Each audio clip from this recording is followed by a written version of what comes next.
YouTube, Quinn Wade coming to y'all with that instant analysis on the New York Knicks getting defeated by the Utah Jazz. And man, didn't they get blown out tonight?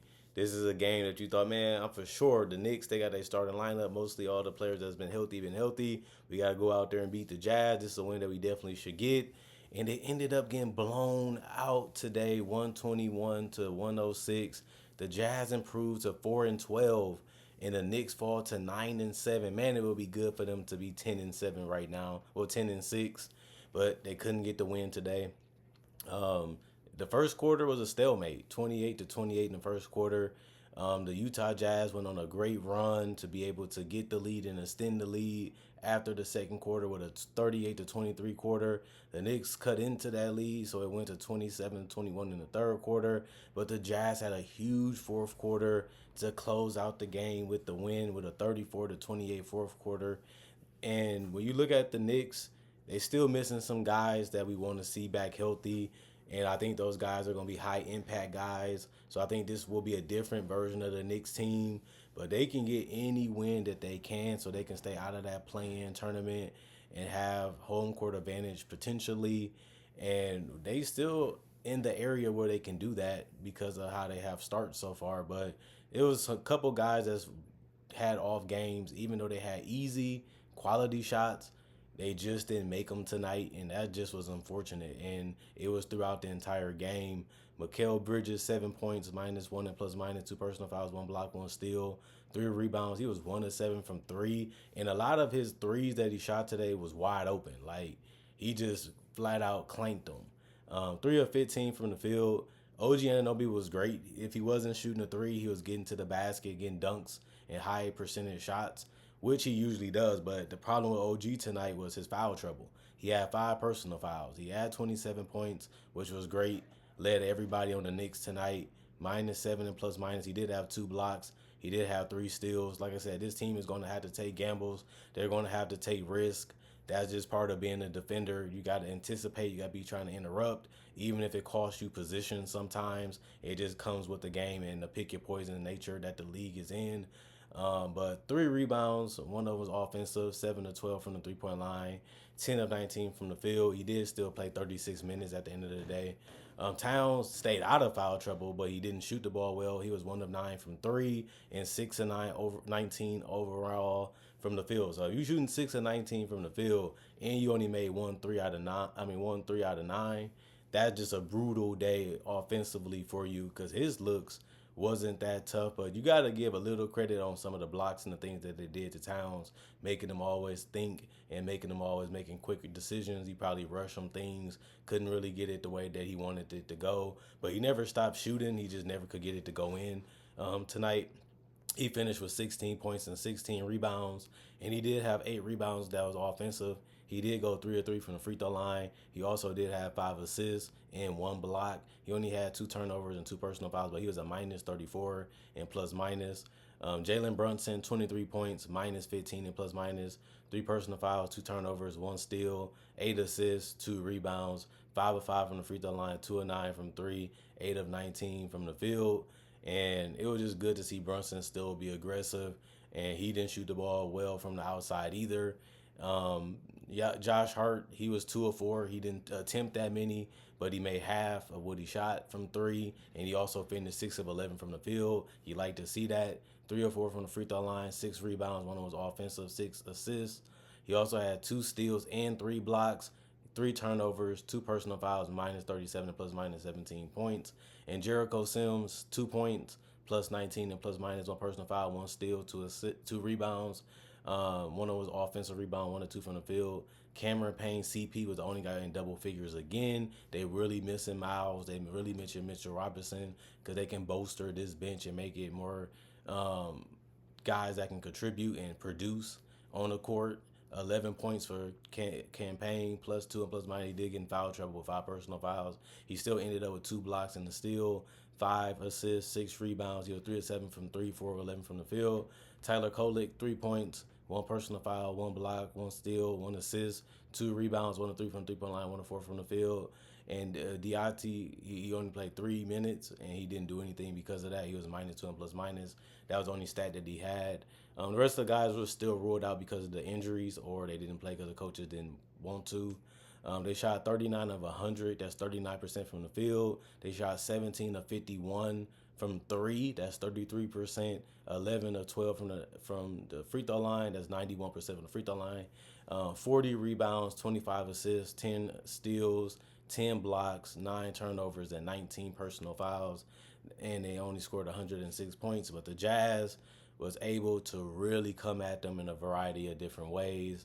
And they had a lot of contributors tonight to help them easily win this game, especially in the fourth quarter when it started and when it ended.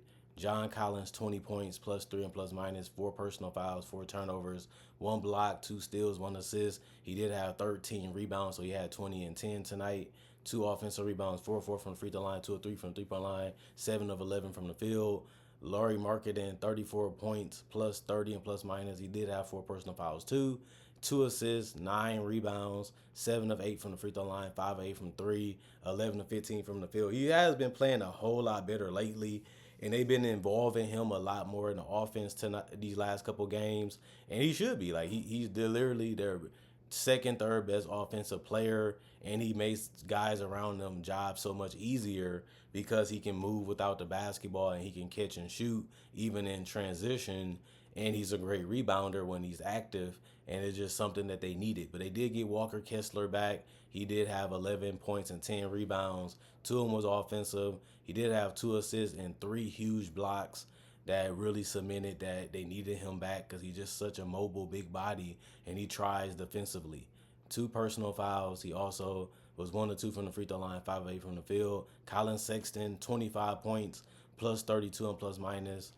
He did go with 2 personal fouls and 2 turnovers, but he had 1 steal, 5 assists, 1 rebound. He was 1 of 1 from the free throw line, 6 of 8 from the three-point line, and 9 of 14 from the field. And Keontae George, 11 points, plus 9 and plus minus, 2 personal fouls. He did have 5 turnovers, 1 steal, 9 assists, 4 rebounds. 1 was offensive, 1 of 2 from the free throw line, 2 of 5 from 3, 4 of 11 from the field. Drew Ebanks, 2 points, minus 19 and plus minus, 1 personal foul, 1 turnover, 1 assist, 6 rebounds, 2 was offensive, 0 of 2 from the free throw line, 1 of 6 from the field. Cody Williams, 0 points, minus 6 and plus minus, 2 rebounds, 0 of 2 from the three-point line, 0 of 3 from the three-point line. And 0 of 3 from the field. Well, 0 of 2 from the three-point line, 0 of 3 from the field. Jordan Clarkson didn't shoot well tonight either. He was 2 of 9. He did play 25 minutes. He did have 4 rebounds. 2 of them was offensive, 6 assists, 4 turnovers, 2 personal fouls, minus 8 and plus minus 4 points. Johnny Juzang, 12 points. He was the only guy to score in double figures off the bench tonight, which is rare that happens for this team because they have guys like Jordan Clarkson that's automatically a bucket most of the time. Plus 17 and plus minus for Juzang, 1 personal foul, 1 turnover, 2 assists, 3 rebounds. He was 4-7 from 3, 4 of 8 from the field.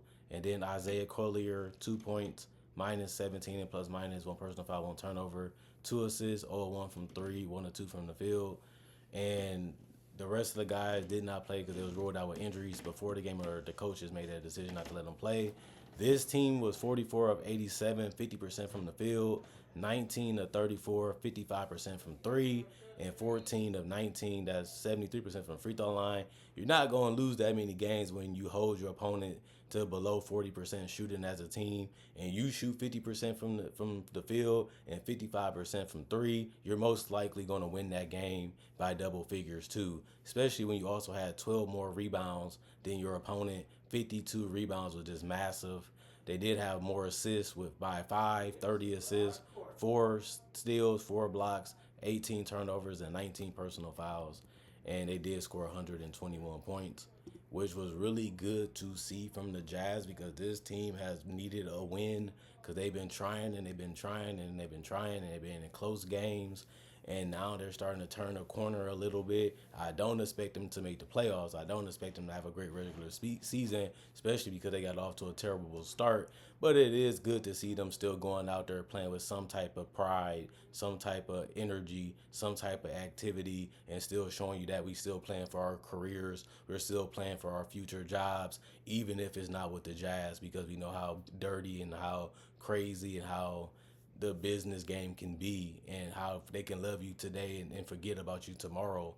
And that's what the NBA does too, as unfortunate as that can be. So even if you want us to lose for the next great player in the draft, we still have to perform for our own careers and for our own legacies in the NBA and extend our careers. We can't just mail it in and act like we don't care or act like we don't want to win, because other GMs see that or other organizations see that. So it makes sense to see preparing and attacking the game with that type of mentality that I gotta survive. I want this to be my livelihood. I want this to be my career. I want to play as long as I can, and I want to avoid injuries as much as I can, so that way I can play basketball at the highest level for the most that I can, as long as I can, before I get old and get too much pain or get too many surgeries. If I can avoid all that, I'm going to do it. But I always tell people, tanking makes sense for you to get the next superstar. It don't really make sense for the coach. It don't really make sense for the players, because you're basically saying we're trying to replace you. Is what the organization is going to tell you. Like, well, we want to tank for this guy. Well, Laurie Markkinen will be offended. Colin Sexton will be offended. We can win. You can win with us. You gave us a contract. You traded for us. You believed in us at one point. Now you're going to go in a different direction. We're not going to really support that, because it don't really benefit us, and it doesn't really benefit our career going to another team that doesn't need us that much either. That's another way to get out the league quicker than what you really want it to be. And it makes sense for these guys trying to go out there and win and perform to the best of their ability, even if the organization might not be on the same page with that idea. Well, oh well. You doing something I don't like, we doing something you don't like. We'll just deal with each other as long as we can. And that's the situation that the Jazz are in, as they're a team that's retooling slash rebuilding. At the same time, we got a job to do too.